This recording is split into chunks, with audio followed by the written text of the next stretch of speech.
திரு முருகானந்தம், இப்போ போயிட்டு இருக்கக்கூடிய அந்த ட்ரெண்டில் வந்து தேஜஸ்விக்கான மவுஸ் வந்து இன்னும் குறையலைங்கிறத நம்ம வந்து சொல்ல முடியுது. ஆனால் நீங்கள் வந்து பாரதிய ஜனதாக்கான எழுச்சியை நீங்கள் வந்து பதிவு செய்கிறீங்க. அங்கே மக்கள் இன்னமும் இளைஞர்களும் பெண்களும் சமூக நீதியின் மீது கவனம் செலுத்தக்கூடிய நபர்களும் அதை பார்க்கக்கூடிய நபர்களுக்கும் தேஜஸ்வி ஒரு வாய்ப்பாக தெரிகிறாரு. இன்னும் வந்து பீகாரில் அவர்கள் எடுக்கக்கூடிய அந்த அரசியலுக்கான விதை அப்படிங்கிறது ஆழமாக போடப்பட்டு அது வேரூன்றிக்கிட்டே போதுங்கிறத நம்ம பார்க்க முடியுது.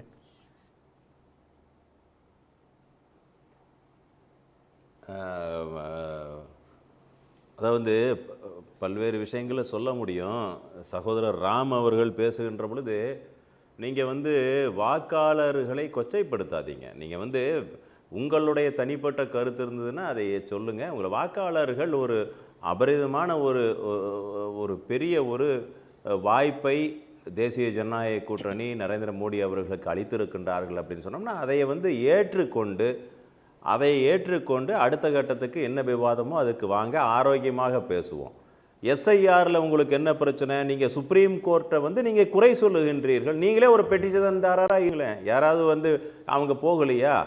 நம்முடைய மகா கட்பந்தன் என்று சொல்லக்கூடிய அத்தனை நபர்களும் சுப்ரீம் கோர்ட்டில் மனு செய்தார்கள். இடைக்கால தடை ஏன் விதிக்கவில்லை? ஏன் அவங்க சுப்ரீம் கோர்ட்டை நீங்கள் இவ்வளோ விமர்சனம் செய்கின்றீர்கள்? நீங்கள் உங்களுக்கு சாதகமாக வந்ததுன்னா அது ஏற்றுக்குவீங்க, இல்லைன்னா அவர்கள் என்ன சொன்னாங்க? ஆதாரை இணைச்சு கொள்ளுங்கன்னு சொன்னாங்க. சாரி, அதையும் கேட்டுக்கிட்டாங்க. அதை வந்து தீவிர சிறப்பு தீவிர திருத்தம் எஸ்ஐஆர் மீது சந்தேகம் எனக்கு ஒரு டவுட் இருக்கு, எனக்கு இந்த சந்தேகம் இருக்கு, எனக்கு அதை தெளிவுபடுத்திடுங்க, எனக்கு இது தேவை, இந்த டாக்குமெண்ட் கொடுத்துருங்கன்னு கேட்கிறது சகோதரரே. இவர் சொன்னார்ல, அது எப்படி இடைக்கால தடை எப்படி விதிக்கலாம் அப்படின்னு. அது நீதிமன்றம் என்ன இடைக்கால தடை விதிக்கவில்லையே. அவங்க என்ன சொல்லியிருக்கிறாங்க? நீ உங்களுக்கு ஆவணம் என்னென்ன ஆவணம் 12 ஆவணமா, இன்னொரு ஆவணம் சேர்த்துக்கொள்ள வேண்டுமா, சேர்த்துக்கொள்ளுங்கள். அதாவது வந்து இது வந்து போலி வாக்காளர்கள் நீக்கப்பட வேண்டும் அப்படிங்கிறது வந்து எல்லா இடங்களிலும் இருக்க வேண்டியது. பெரும் மதிப்பிற்குரிய மத்திய நிதித்துறை அமைச்சர் கோவை வருகின்ற பொழுது பேட்டியில் சொன்னாங்க, குளத்தூர் தொகுதியில் 4800 போலி வாக்காளர்கள் இருக்கின்றார்கள் அப்படின்னு ஒரு குற்றச்சாட்டு வைக்கிறாங்க. நீங்கள் வேணும்னா அதுக்கு வந்து அதுக்கான பதிலை சொல்லுங்க. சொன்னது யாரு?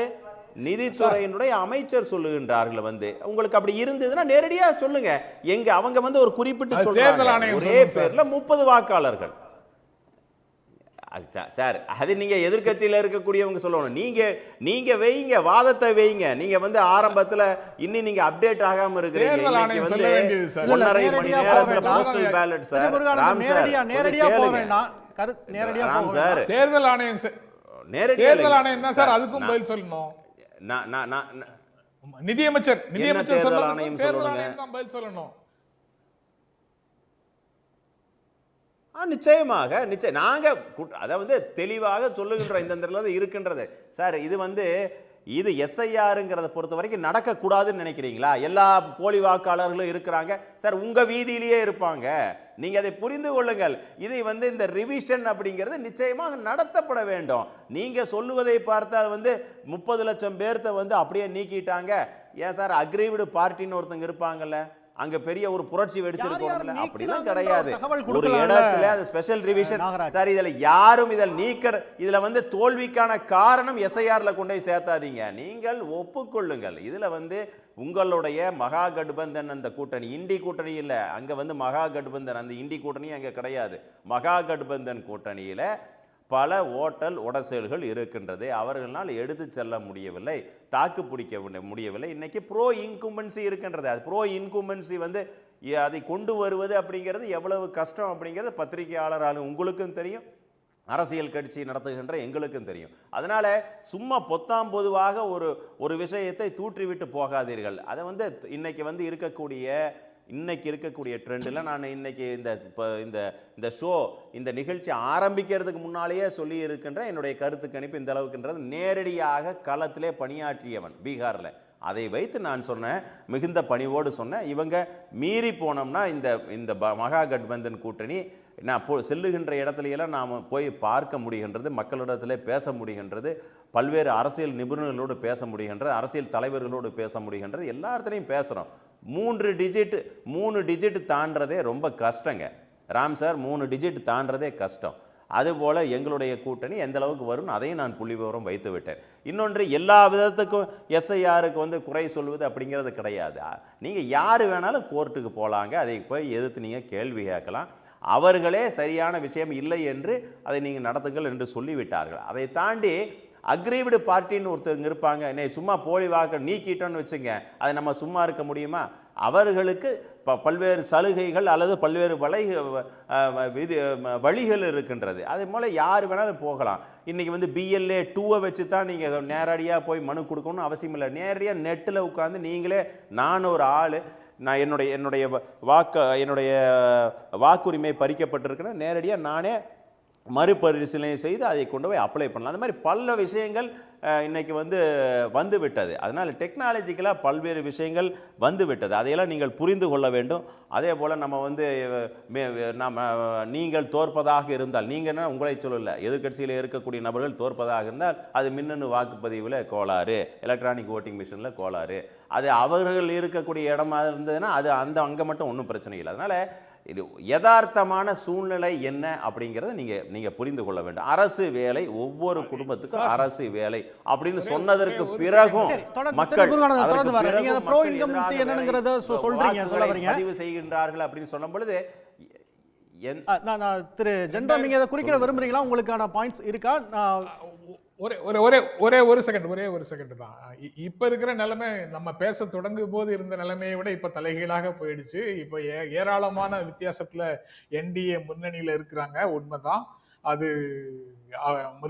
தோழர் முருகானந்தம் சொல்றது அதன்படிதான் போகுது ரிசல்ட். அதுல ஒரு பிரச்சனையும் இல்லை. ஆனா SIR-ஐயோ தேர்தல் ஆணையத்தையோ நாங்க தூற்றவில்லை.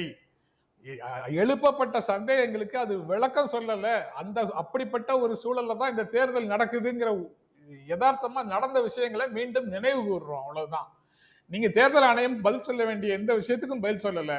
தேர்தல் ஆணையம் மேல இருக்கக்கூடிய சந்தேகங்கள், அதுக்கு முன்னாலேயே ஏற்கனவே மகாராஷ்டிரா, ஹரியானா தேர்தல்கள் உட்பட பல்வேறு இடங்கள்ல நடந்ததை பற்றி ராகுல் காந்தி பல்வேறு விஷயங்களை சொல்லியிருக்காரு.